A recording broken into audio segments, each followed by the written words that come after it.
Yung nararamdaman mo sa Kanya, anong gagawin mo? Pagtatapat mo. Sasabihin mo. Paano po? Si Lord, ginagawa niya mahal na mahal kayo sa pamagitan ng Kanyang salita. Kaya sinasabi niya ito ngayon sa inyo, na mahal kita, anak. Ikaw nga di ba? Tandaan niyo ito pag mahalaga ang isang tao, pinaghahandaan. Di ba? Di ba? Pagka kukuha ko ng flowers, ganyan ka pa, para sa'yo.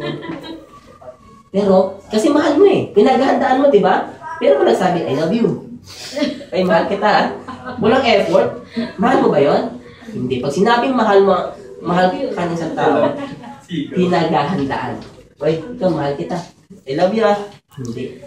Pero ang way ng Panginoon ngayon, dahil mahal na mahal kayo sa mamamagitan ng Kanyang salita. Ito yung love letter mo sa iyo. Sino nakatanggap ng love letter dito? May nakatanggap na ng sulat galing sa mahal niya? Meron na ba? Meron? Ang John, nakatanggap ka na ba? Wala pa. Nakapagbigay ka na? Pa rin. Diba?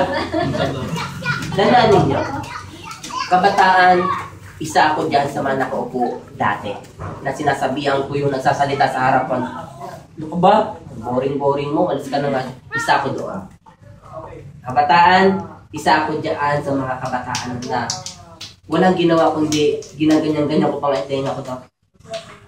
Sasabi niya here and I realize the way na ginaganon ko yung tao nagsasalita sa harapan, hindi pala siya ang inaasar ko.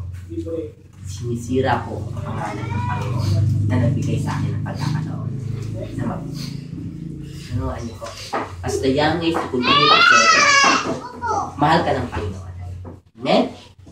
Handa mo ba ibigay ang work sa Panginoon?